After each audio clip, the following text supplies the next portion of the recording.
তালাক দেওয়ার পর এই বউকে আবার কিভাবে গ্রহণ করতে পারবে পুনরায়? তালাক দেওয়ার পর যদি স্ত্রীকে পুনরায় ফেরত নিতে হয়, তার সাথে পুনরায় সংসার করতে হয়, তাহলে তালাক দিতে হবে সুন্নাহসম্মত তালাক। কোন তালাক? সুন্নাহসম্মত তালাক। সুন্নাহসম্মত তালাক দিলে 10 বছর 20 বছর পরেও চাইলে আবার সংসার করা যাবে।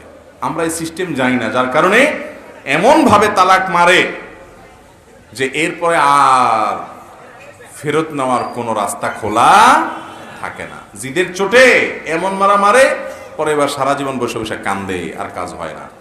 সুন্নাহসম্মত তালাক হলো কোন স্বামী স্ত্রীর মধ্যে যদি বনিবনা না হয়, ওই যে প্রথমে তারা নিজেরা চেষ্টা করবে, এরপর মুরব্বিদেরকে দিয়ে চেষ্টা করাবে, সেটাতেও যদি না হয়, তাহলে সেক্ষেত্রে তারা যদি দেখে যে বিয়ে টিকে থাকতে গেলে আল্লাহর অবাধ্য হয়ে যেতে হবে, গুনাহ হয়ে যাবে, খুনাখুনি হয়ে যেতে